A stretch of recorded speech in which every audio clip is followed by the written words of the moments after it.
Quick reminder for those of you that are on the web portion, feel free to use the chat function to send in questions or comments or anything of that nature. And then just during the program, you want to be mindful of any background noise. So if you would like to, I would encourage you to put your phone on mute, and of course, unless you have a question or comment. But let's go ahead and jump right in.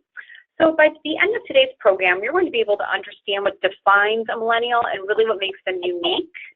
Many of us don't come from this generation, or if we do come from a different generation, sometimes we have a hard time understanding those characteristics of those folks that come from a generation not like ours. So today we're going to talk a little bit more about that. We're also going to understand how to better serve them based on these characteristics, not only as members, but again, as coworkers, colleagues, or perhaps those that are on our team. We're going to be able to list strategies to engage these members, not only as members, but as well as volunteers, because eventually we would like to see them step up to the volunteer role as well. And then, of course, we want to be able to understand how to maximize the technology that's out there. This really helps to engage those millennials. Again, we'll dive a little bit deeper into it, but they are coming, you know, from a different time when technology was constantly available, or I should say was really starting to become available when they were, you know, in their teens or 20s. So they have a different way of engaging, and they're not afraid to use technology. So we're going to talk a little bit more about that and how you can really maximize that for engagement purposes. So who are millennials? Millennials are born roughly between 1980 and 2000, and they're the largest generation, having outnumbered the baby boomer generation, and it's projected to peak in 2036. So here's just some stats here I threw out, but again, you really what's really important here is really the time frame they were born in. And you'll notice, obviously, some of you may already notice the difference. Those born in, you know, 1985 versus somebody that was born in 1973. So just a little fun knowledge there. Additionally, they are the most educated generation, and women actually are gaining a significant advantage in the educational attainment area. So good to know and good to keep in mind, especially if you are working with perhaps female millennials. You know, they may be more apt to take on the continuing education or earning their CDM, whatever that might be. They may be the ones that are more likely to step in the volunteer roles and the chapter leader roles as well, because that is, in one sense, some form of education. So let's dig just a little bit deeper. Really, we know millennials are the me generation. They're trophy kids, so they've been rewarded for minimal accomplishments such as participation, and that even comes when it comes to competitive sports. You know, they're always handed a ribbon. Everyone gets a trophy, no matter how good or how well they played. You know, it's that feeling of everybody deserves that pat on the back, no matter what you did. They tend to be prone to job jumping as well. They really don't have a problem leaving a job for one that will be more accommodating to their own personal values and interests. And they tend to hold these at a premium over career advancement within their current company. So something to keep in mind. You know, older generations may frown upon this because that was not how they did that. Once they took a job, they were often employed for, you know, 15, 20, 25 plus years. So that's really not what millennials are. They're very ambitious about moving up on their careers, and the loyalty to their organization is really not a particularly strong value of them. They are, again, individually focused. They are not focused on, a lot of times, the bigger picture in terms of their career advancement or how it affects others. Millennials really aren't afraid to challenge that hierarchical structure. They share their opinions and ideas. They're not afraid to challenge their superiors. I would imagine some of you working with millennials may have experienced that yourself. But just keep in mind, this doesn't come necessarily from a disdain for authority. It's really for that sense of what is the best possible outcome for the company or the project. And they really believe that that comes from everybody getting a say. So kind of going back to that, you know, trophy kids and me generation, is that everybody is included, everybody gets to share their point of view. They're not necessarily trying to trump authority or challenge them, but they you know, they want to have a head, they want to have a seat at the table, they want to be heard. So something to keep in mind as you're dealing with them either in your facilities, certainly as volunteers and chapter leaders, to give them that voice, and allow them for them to state their opinion or maybe some of their own ideas. And they certainly have an expectation of praise and recognition for much of what they do. But at the same time, there can sometimes be thought of having that poor work ethic because they are expecting that recognition. They're expecting that trophy. You know, with 89% saying a reward should be given for a job well done, sure, I agree with that. But unlike previous generations, they're not holding off on the promotions and raises promised down the road. They really want to know that they're being successful today or in that moment. So they're really always seeking that praise and recognition and, you know, that affirmation that what they've done is good and it's going to be successful. And in this case, you know, that can affect their work ethic, good or bad. You know, we want to be conscious of that.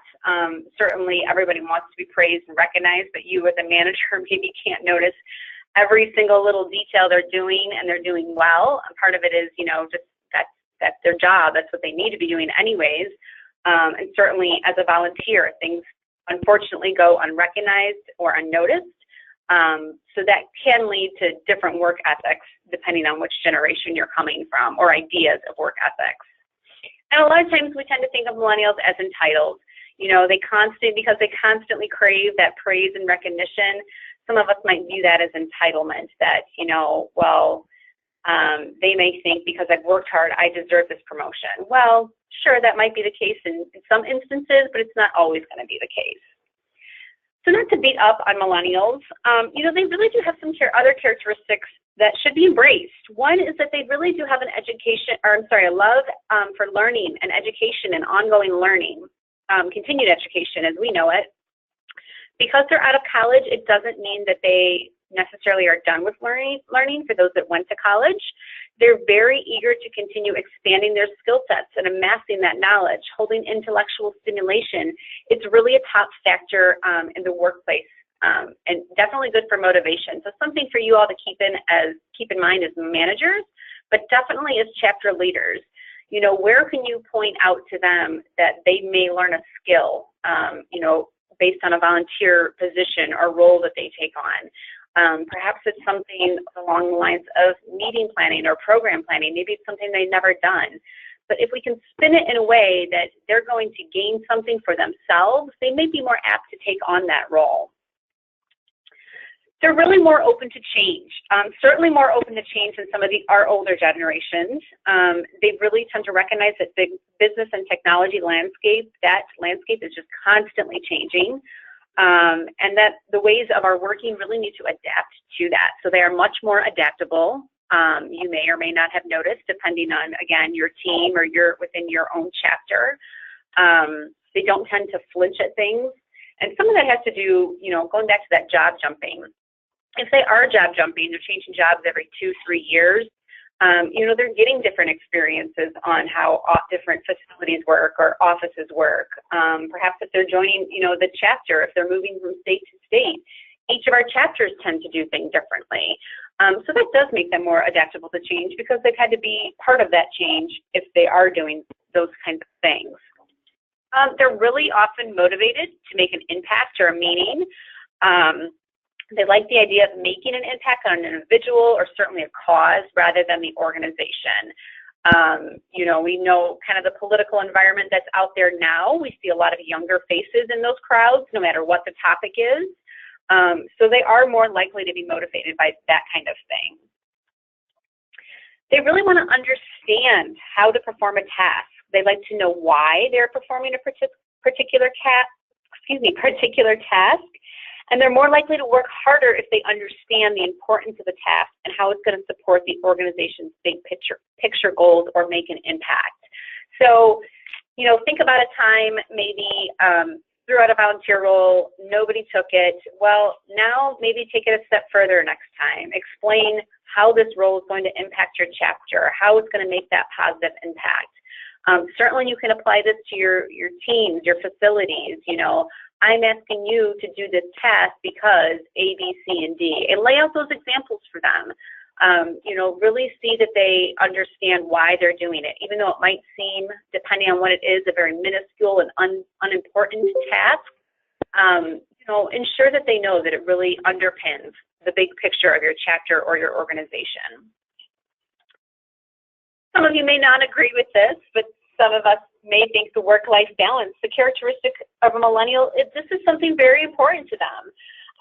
They value the flexibility. They want that accommodation. Many believe that their jobs can be done anywhere, anytime due to the technology that's available.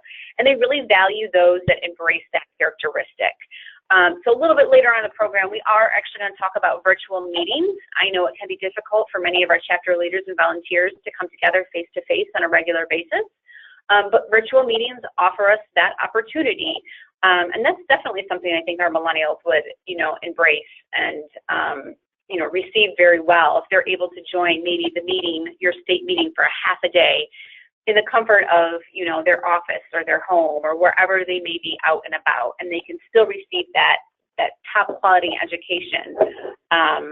But that's something they value and something to keep in mind that you can exploit, as a chapter leader, if you have those capabilities to project that meeting virtually. They also prefer a cross-functional way of working. That's going to challenge the typical hierarchy that many of us are used to, especially within our facilities. They really genuinely believe this is better for business rather than blindly following any orders passed down from the top to the totem pole. So, again, this kind of goes back to why and wanting to have their voices heard. They're not afraid to, be knowledgeable, be more of a jack of all trades and master of none, a little bit of knowledge about a lot of things. So something to keep in mind, definitely with your volunteer roles, maybe there's more than one opportunity to take on different, just because there's, one role out there doesn't mean that they can't take on another one. So something to keep in mind.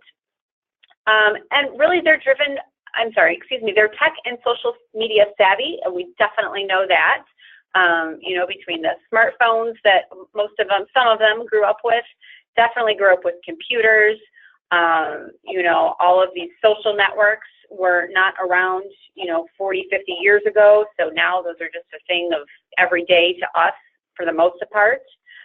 So you can take advantage of that. Maybe some of your older members are a little bit hesitant or afraid to take advantage of those kinds of things. So let them step in and take on those roles, or even train those that maybe don't know a lot about some of those platforms or other type of technology that's out there. And they are driven by competition, surprisingly enough, even though we consider them trophy kids as well. And they really want to succeed. And because of this, they often seek coaching from their superiors, and they want that constant feedback. So again, it kind of ties back to that praise and recognition. Not every conversation we have with them has to be praise and recognition. A lot of times they're just looking for that feedback. A simple question is, well, how do you think it went? Depending on the task they just completed, or what are some of your suggestions? Or I think you did this well. Those kinds of things, that coaching, that mentor attitude that we have towards them is really going to go a long way. So I think we had a question pop up here in chat, so let's just take a minute and double check. Somebody has a questions about the CE certificate for today. So once the call is over, I will be sending out an email to those that have joined us today. And I have your names written down here, and you'll receive the certificates via email, okay? Any other questions right now about millennials? Anything you want to share with your particular chapter or your facility in working specifically with millennial or millennials? No? Okay. And feel free to stop me if something comes up, or again, feel free to use that chat function as well. All right, moving on. So now we know a little bit more about the millennials and how they operate. How do we learn to embrace these qualities and ensure that our current leaders understand how we meet their needs? Start with what we know. Again, millennials desire feedback more often than the other generations.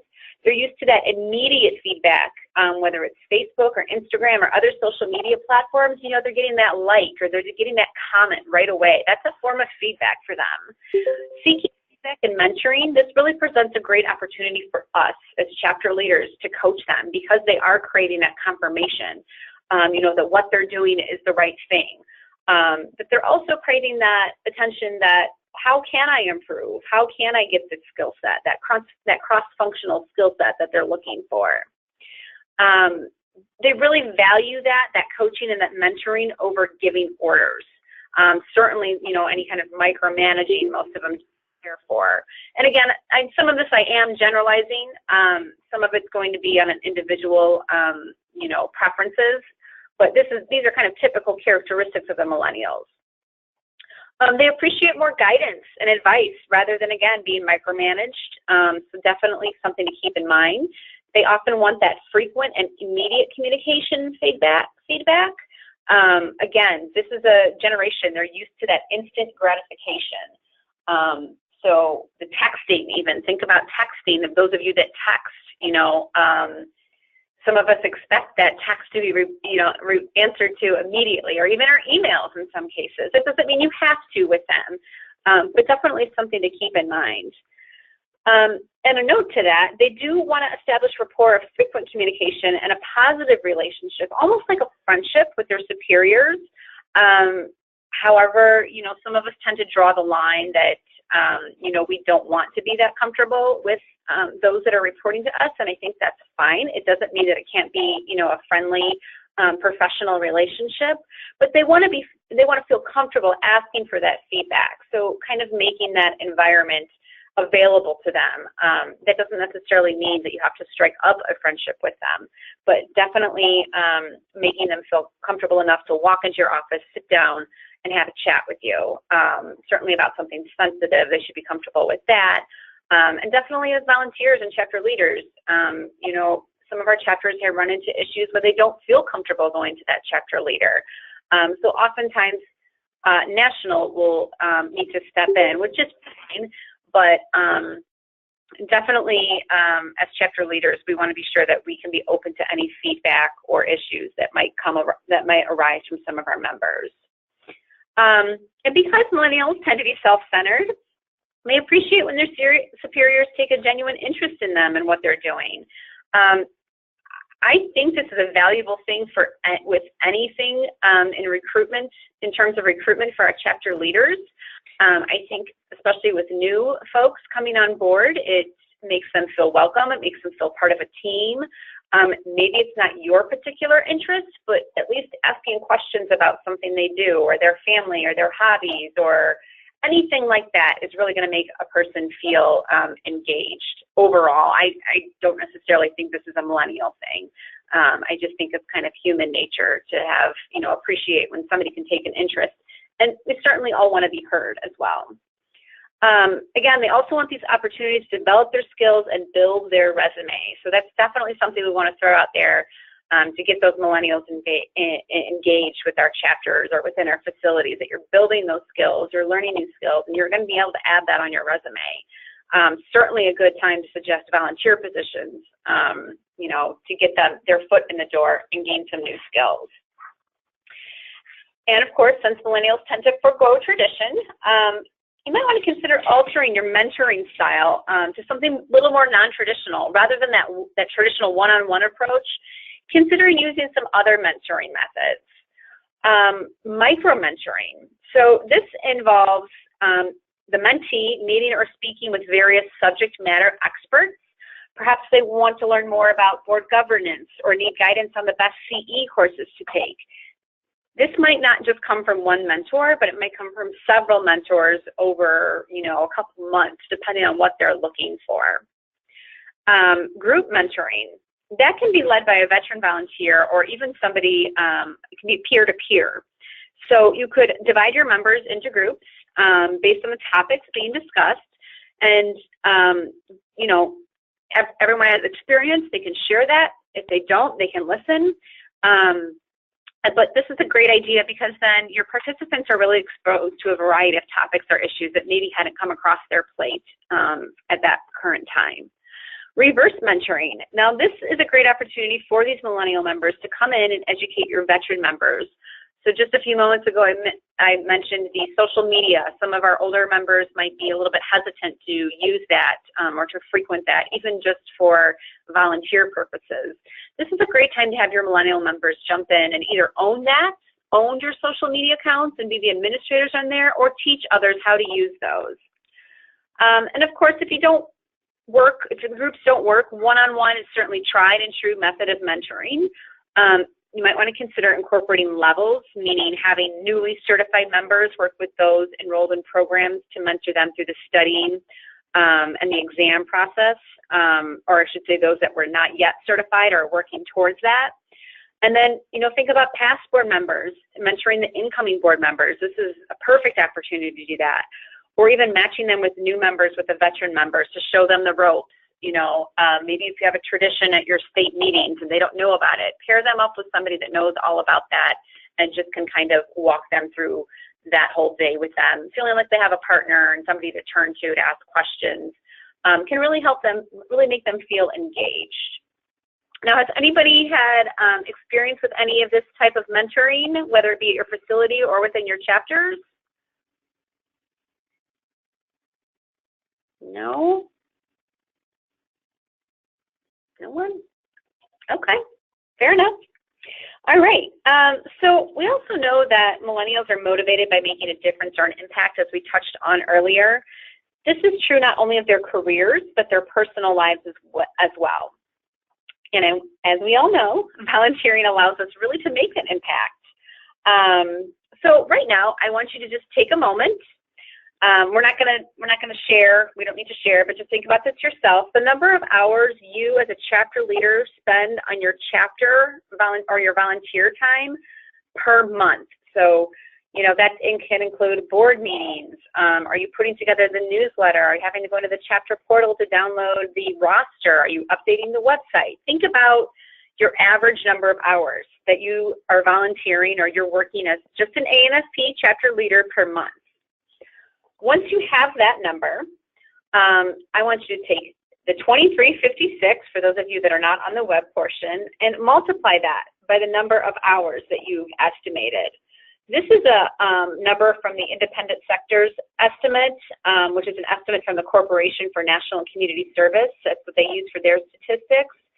And they've come up with a calculation that the average value of a volunteer hour, again, which is $23.56, and this was actually back from 2015, the estimated value of the volunteer service is nearly $184 billion.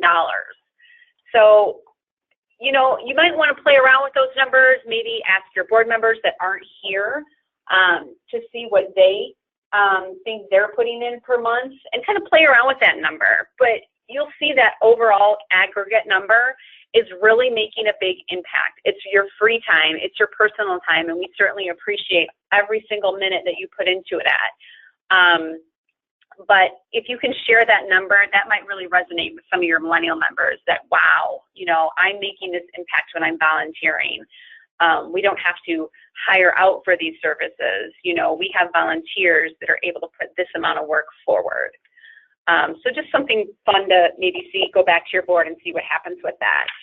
And just another little fun fact here. Anyone want to take a guess who our number one state is for volunteering? Anybody? I'm sorry, say that again. California. I have a California. Anyone else? A couple more guesses out. Iowa or Kansas? No, it is actually Utah. So this was actually to look at. If anybody has a chance, please think about going to the Corporation for National and Community Service. There's a lot of stats on volunteers out there. And actually, they're number one in millennial volunteering as well. You can take some time to look at your state stats on that website, and throw that out there again to your members. I certainly wasn't impressed with Illinois. I think we were down there at about 31, so we've got a little bit of work to do. But that, again, those kinds of things, when they see that impact, those numbers that are out there, they're really going to resonate with those millennial members.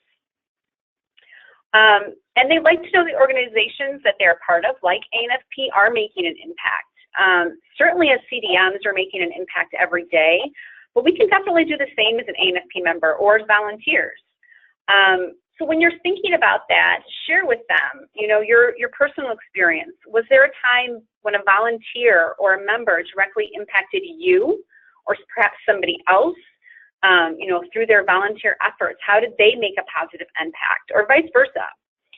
How does it support the bigger picture? Has your chapter held a fundraising event? Have they done a service project? Did you take proceeds or a scholarship? Was it these kinds of things, working with a charitable organization?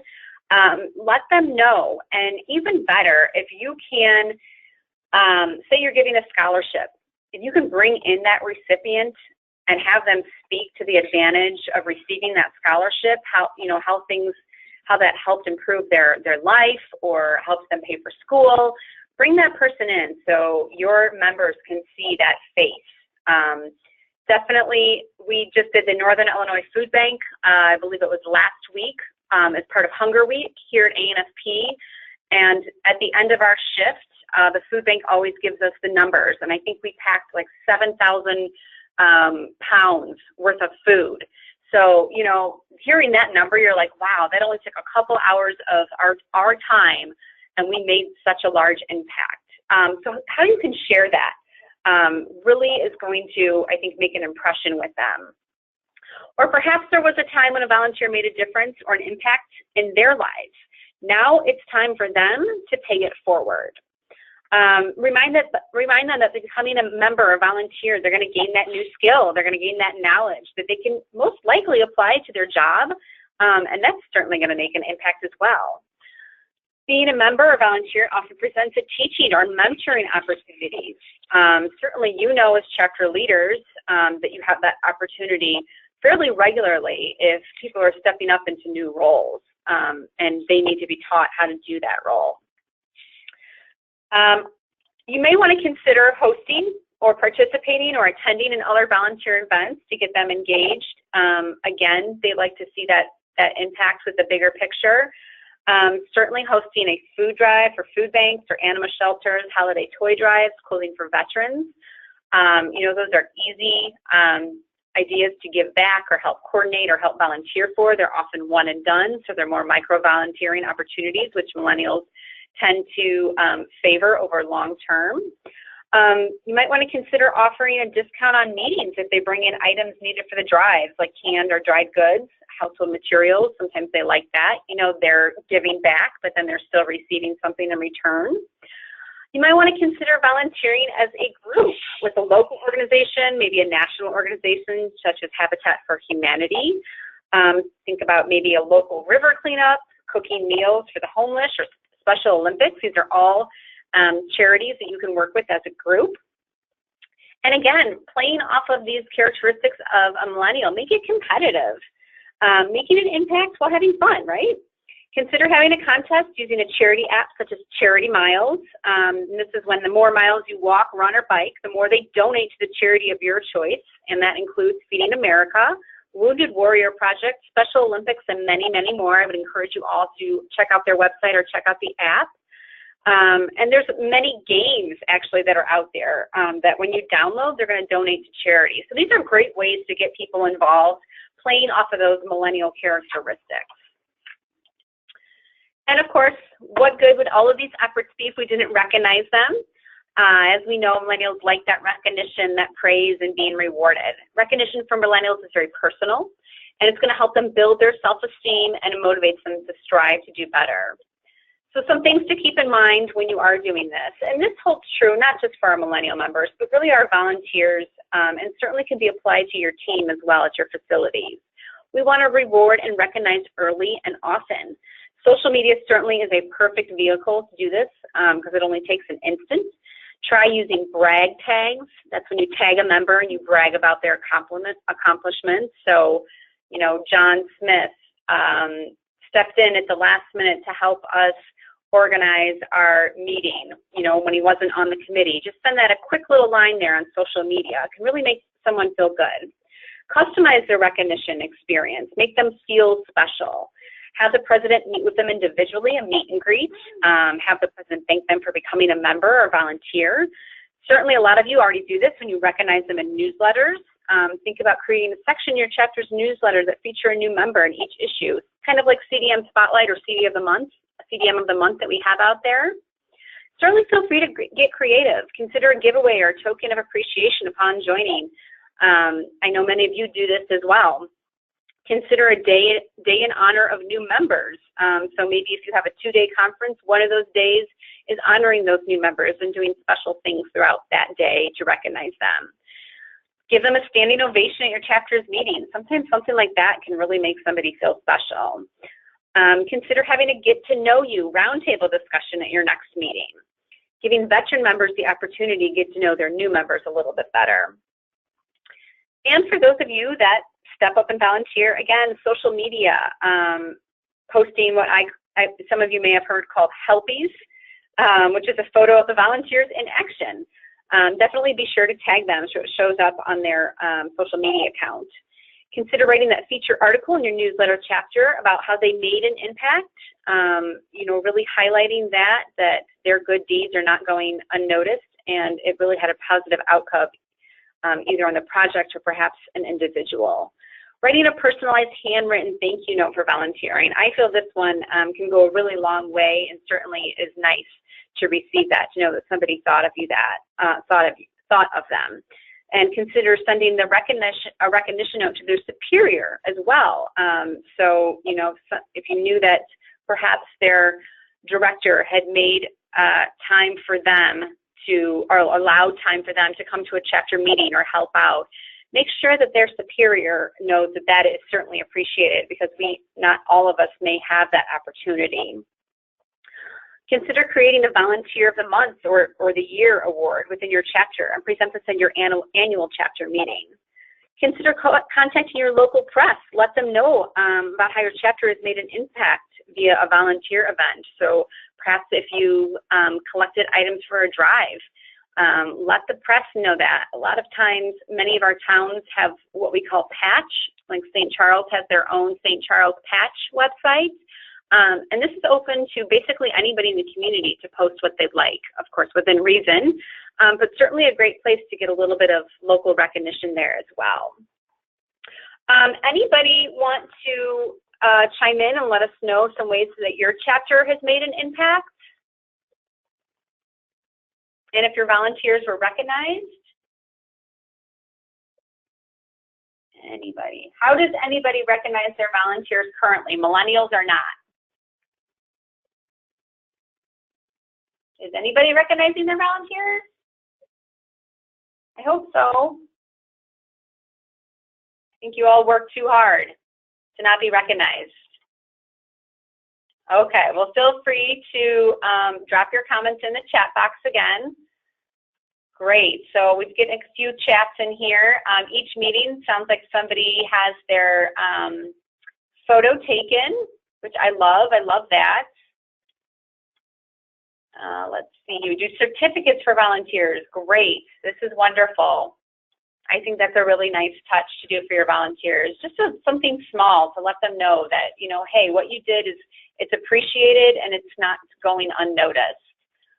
Because so much of volunteer work can sometimes be overlooked. Okay, all right, great. Thanks for those comments and sharing, appreciate that. Oh, we got one question here. Oh, wow, okay. So we have, looks like, I apologize, I'm just scrolling down here. Give me 1 second. Okay, so I'd love to share this. Kansas raised almost $1,000 for Kansas Honor Flight. Volunteer pictures are posted on our Facebook page. That is awesome. I love it.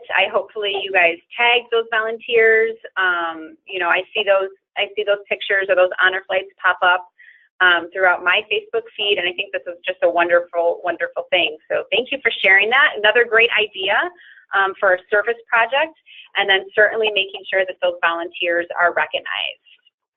Great, thank you. So how many chapters here use social media regularly to communicate with your members? If you want to just chime in on chat, that's fine. Great. I'll give you guys just a second here to kind of chime in there. Wonderful. So a couple of you are saying you use it regularly. Excellent.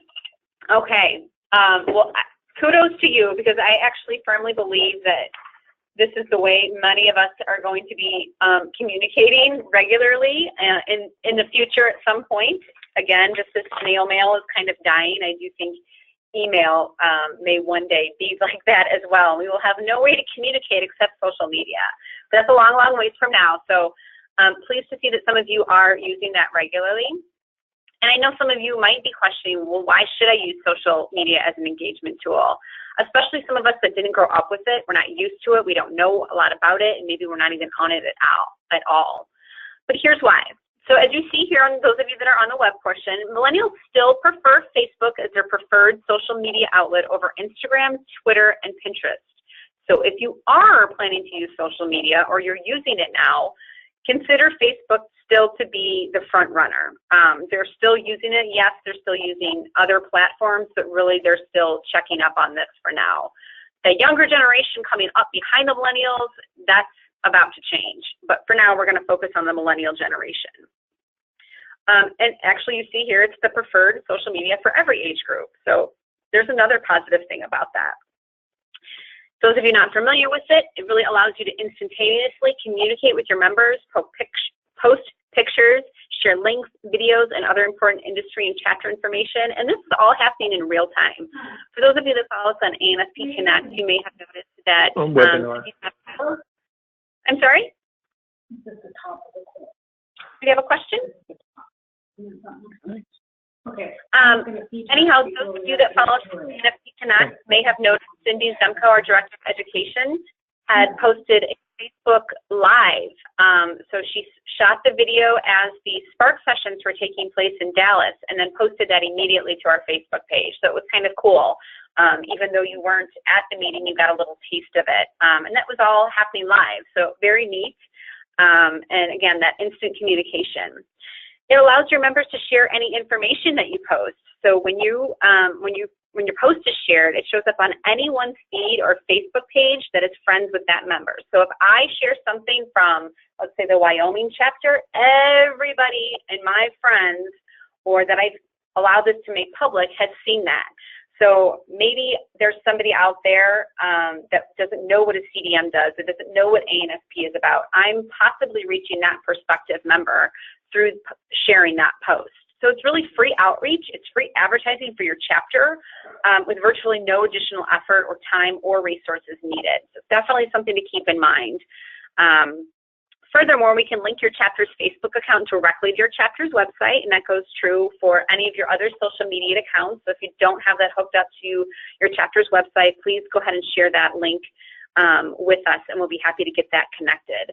So these are some things to really think about for those of you that don't yet have a chapter Facebook account. You may have a personal account, but this really should be a chapter account strictly for chapter-related business. And if that's not incentive enough, millennials are the most frequent users of Facebook, logging in more than once a day. Some of us don't even check our personal email that often, while millennials are on that Facebook, once or twice a day at least. Again, it's just a great way to keep your members engaged and informed when you use it regularly. So take a page out of ANFP's National Social Media Playbook. We post frequently and we post consistently. Certainly Motivational Mondays you might see on there.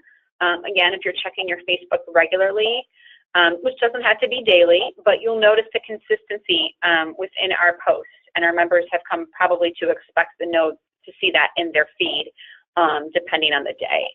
So again, a lot of these are easy enough to do. They don't have to be long and elaborate posts, especially with Facebook. They can be a picture. Think about, if those of you familiar with Throwback Thursdays, a lot of times people will post photos from years back. So that's kind of fun too. Maybe you've got some old chapter pictures you can post on your chapter Facebook page for a Throwback Thursday. And it's just something fun, but at least your members know you're out there, you're active, and you're trying to get them engaged.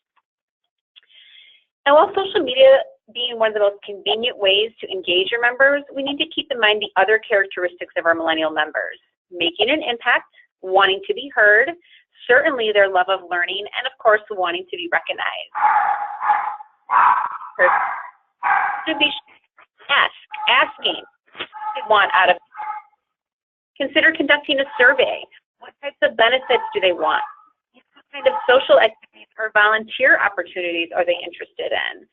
This is going to allow your members to be heard and certainly allow us to understand what their needs are. And we don't know that unless we ask specifically. Ask them for their wish list. So what they hope to achieve as a member or a volunteer or as a CDM. Certainly you can use this or you can present this using SurveyMonkey. And Facebook actually has a survey tool as well. It can be brief, only needs to be a couple of questions, but then you're in a sense of what do they need out of their membership? What do they want out of their membership? So don't be afraid to ask those questions. Consider creating a pre-professionals or a young members committee or even a junior board. Give them a distinct charge or purpose. Give them the opportunity to learn those professional skills where they might not be exposed to within their daily jobs. So a lot of what you do as volunteers is not necessarily the skills that you'll come across within your facility. Some of it is, for instance, budgeting. I certainly know that all of you probably hold that near and dear to your heart, and it's a daily part of your job. So that, obviously, those skills are transferable, but if somebody's never had any experience with vetting speakers or perhaps soliciting vendors, those kinds of things are great skills, and a lot of times they can be somewhat transferable until their on their daily jobs as well. Consider some micro-volunteering opportunities. I kind of briefly talked about this. Consider the ways we discussed for millennial members to make an impact. Maybe they're not quite ready for that large leadership role and they want to gain a better understanding of how the chapter operates. Ask them to start doing simple things like meetings registration desk, staffing that. Ask them to start coming up with at least one speaker for a program. Ask them to plan maybe one of the meals at your meeting, collecting and tallying evaluations, those kinds of things. Give them that one-off experience so not only are they less likely to burn out and become frustrated because they don't know what they're doing, they're actually going to be more likely to return and possibly quite eager to take on more since they've gotten that little bit of taste and they knew they were successful in that role. And make sure you're providing that praise and recognition for a job well done. That's really going to keep them coming back. And I think we might have a question here. So let me pause very briefly. No. Oh, wait. Okay. Okay. So I've got some questions in regards to CE, and I definitely would be happy to answer those offline. So let me circle back to those in just a bit, and we'll keep on plugging through right here because we do only have about 15 more minutes left. And encouragement, encourage that love of learning. Encourage them to attend your chapter board meetings. This is going to give them a bird's eye view of chapter operations and governance without them having to do anything but sit there and observe. Make them aware of local industry meetings or trade shows. While we want ANFP meetings certainly be their go-to for the industry education, we don't want to limit their learning opportunities as well. Certainly we provide a lot of great education, but we don't provide everything that is always out there for the CDMs or for students themselves. Just another we have a great idea here to get your students involved early so they're excited about being part of something. Absolutely. Encourage education and volunteer opportunities that play to their strengths. Yes, absolutely. Thank you so much for that comment, Felicia. And reminded me, Felicia gave a really great Spark session in Dallas, actually, that was on our live video. And that was really, about investing in your employees. And the same can be said for volunteers. If you find that they're really good at organizing, put them in a role that takes a lot of organization. Not everybody is going to be good on that. But if they're finding that, they enjoy that, they're more likely to be engaged and they're more likely to commit to those longer term roles. So yes, thank you so much for that comment, Felicia. Certainly millennials may not have as many opportunities to network as we did. So be sure to take the time dedicated for networking and give them time, to be exposed or introduced to others. Try something like speed networking. Speed, much like speed dating. So you're going to match them with a veteran member at each meeting to discuss specific topics. It's just kind of similar to micro-mentoring like we talked about earlier.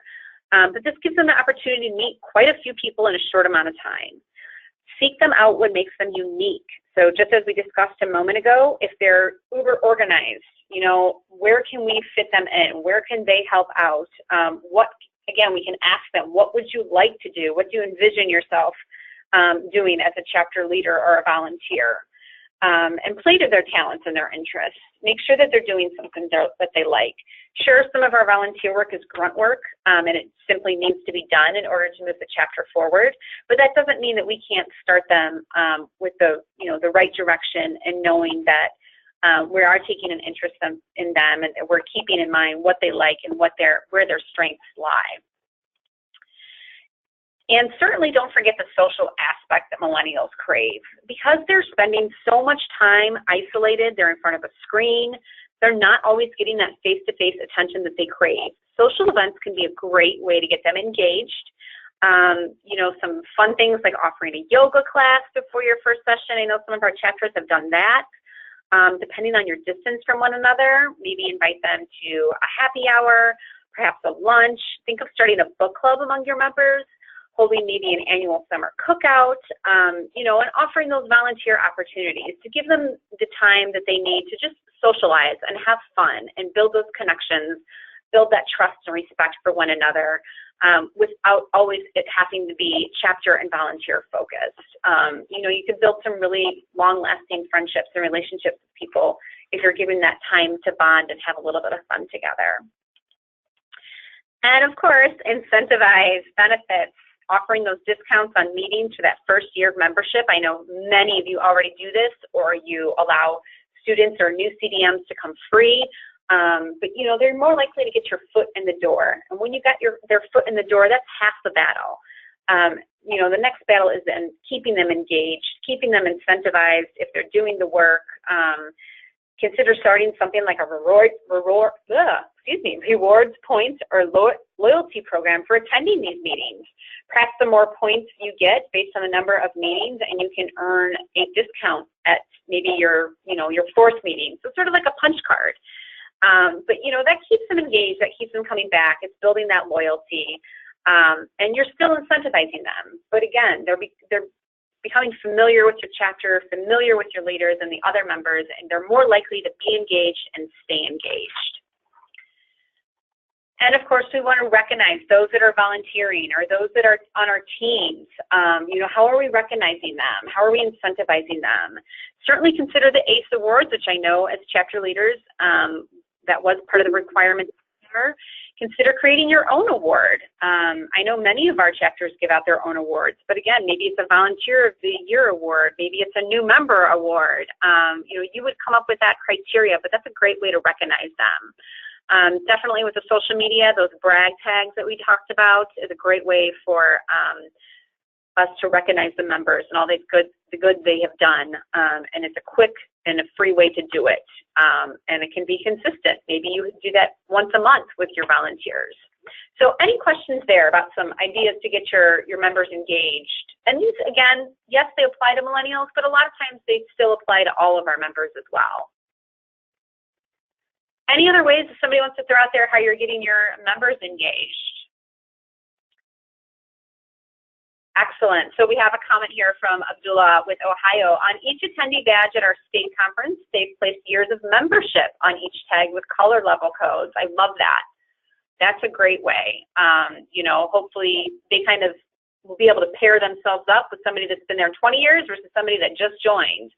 A great way to recognize the years that they've been loyal to ANFP. So I love that idea. Great idea. That's pretty simple to do too, very cost effective as well. Anything else? No? Okay. All right. So now I want to kind of switch gears here. We're going to talk about how we're going to maximize that technology. As we said, this generation is very tech and social media savvy. So we want to be sure that we play to that. I certainly know that it's a big jump for some of our older members. Having older parents myself, I tend to see that with them as well. But, it doesn't mean that they can't learn. It doesn't mean that we as chapter leaders or those that have been in the industry for quite a few years that we can't learn. We just need to be willing to do so. We need to harness this knowledge. We've got to take advantage of it. So rather than us waiting for them to learn our ways, which is not likely going to happen, certainly when it comes to communication, we need to really begin to adapt to theirs. So kind of taking a note from their playbook. They're very much open to change. They're very much more adaptable. That's somewhere where we need to step up and meet that challenge as well.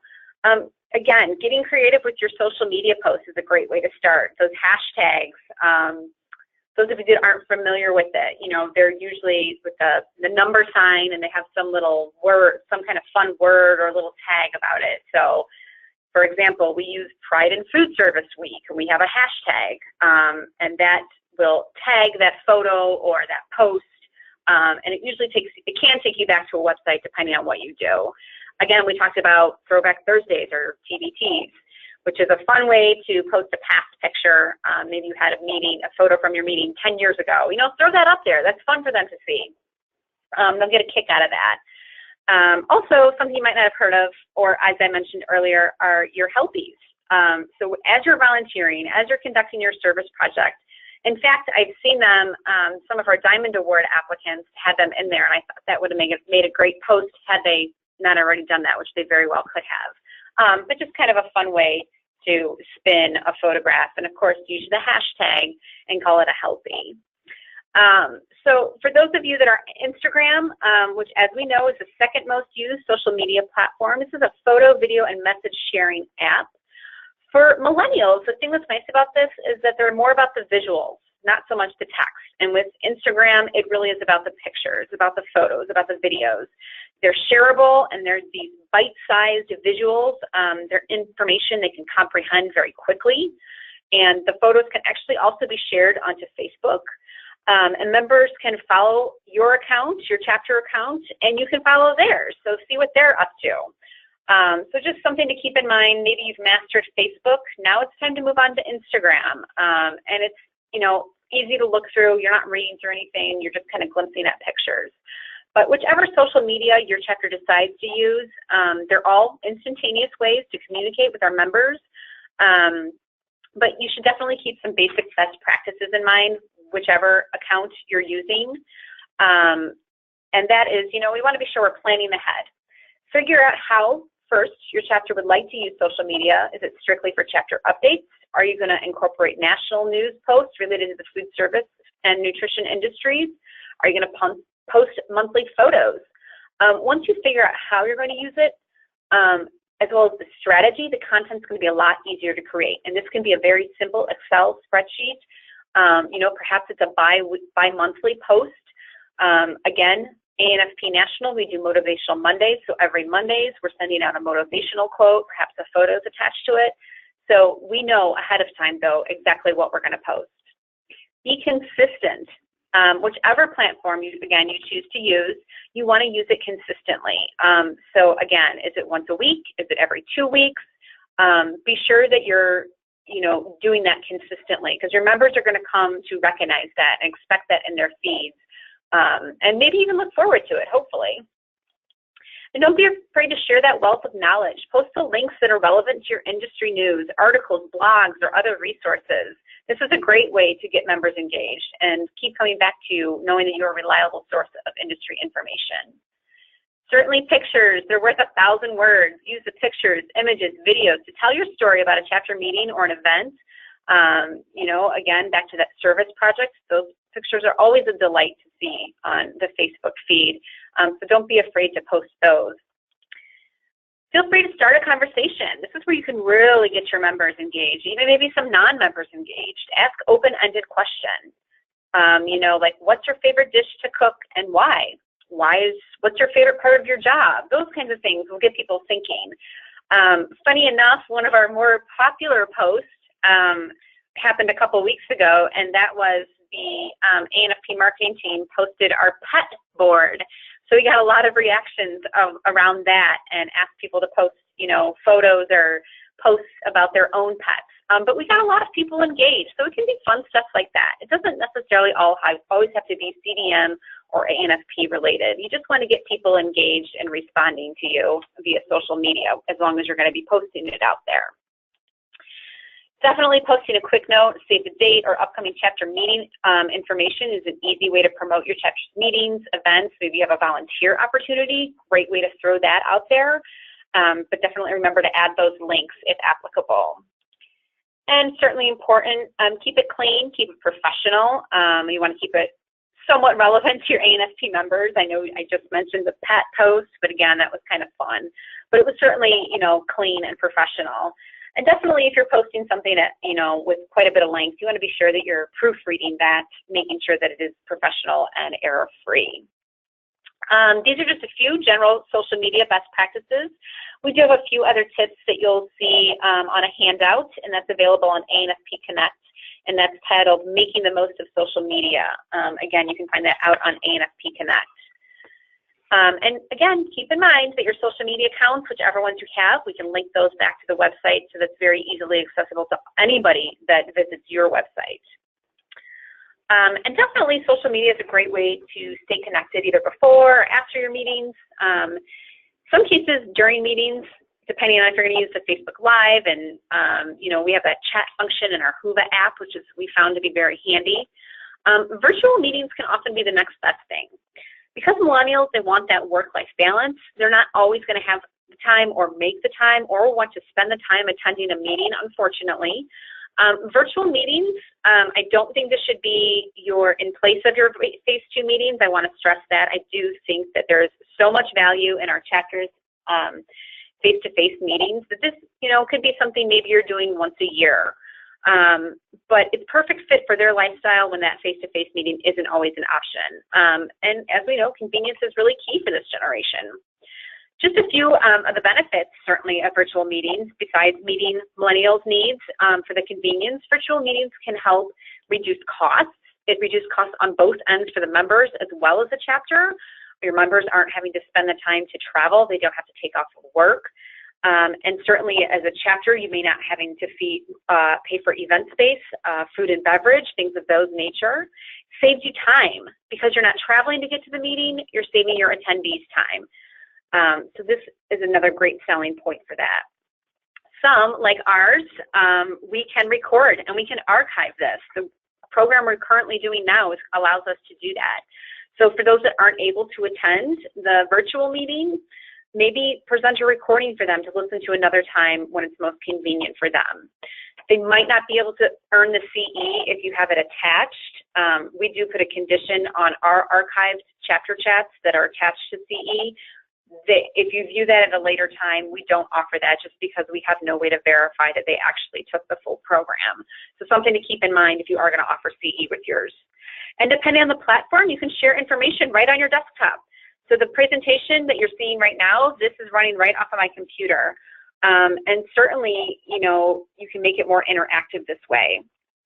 And while these are beneficial in some ways, virtual meetings, again, should be used as an intermittent way to meet with members. Again, I don't want to see these start to replace any of your face-to-face annual meetings because I do think those offer so many great benefits with the networking and being able to see each other. I think a lot of our members enjoy as well. And I did get a quick comment here. Virtual meetings are great for board communication also. Yes, absolutely. This is really where they should branch from. Boards they can be making this regular. I'd like to see our board meetings at least once or twice a year. However, I understand that's not always feasible. Definitely virtual meetings are a great way for boards to meet on a regular basis. Do I have a question out there? What's our extension? I'm sorry? No? Okay. I'm going to quickly go through this last slide and wrap things up since I know we're about at that time. Just a few things to remember at your virtual meetings. You want to be sure you have the equipment and technology available. Certainly most now require a phone and a computer, certainly an internet connection as well.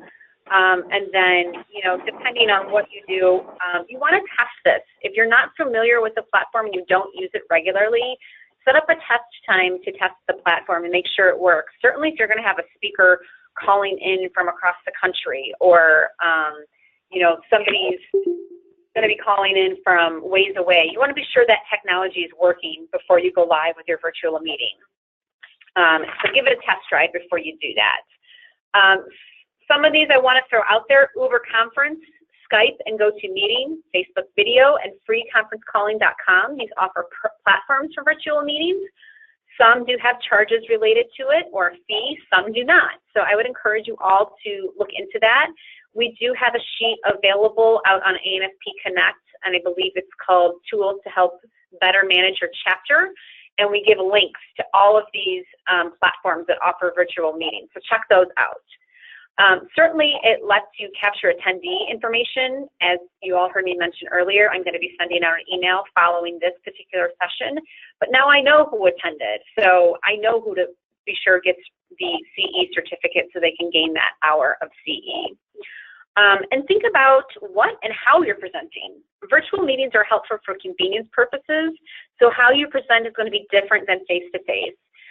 It's really best to limit your topics to one or two so you can stay focused. You're not going to be able to gauge your audience. I hope that everybody's listening actively, but again, I'm not in front of you, so I really can't tell via your nonverbal communication. And of course, you want to be sure you dedicate some time to engage those members. You know, pause for questions. If you have a polling tool available, this is an awesome way to see if people are engaged. It's going to help them stay more focused as well. You certainly want to consider using various speakers. Virtual meetings is a great platform to allow you to do this because you're already on the call. You know, you're able to have another speaker join you and present whatever topics of your choosing. And you definitely want to be sure to send out an evaluation following the meeting, just as you would as a face-to-face meeting. So really, that's about all I have today. Are there any questions on anything that we've covered this afternoon? Any comments, any best practices you all like to share in regards to, you know, millennials or the technology that's out there maybe you found useful? No? Okay. Well, again, thank you everyone for joining us this afternoon. I hope you walk away with some strategies and some, you know, general ideas of how to better engage with those millennial members. Please keep in mind our next chapter chat, which is Tuesday, June 19th at 2 p.m. This is our new board member training and orientation. I would encourage anybody that is either just stepped into a new board role or is going to step into a new board role, or if anybody needs a refresher to join us. We're going to be going over the chapter portal, ANFP Connect, and some other chapter management basics. Thank you, everyone, and have a wonderful afternoon.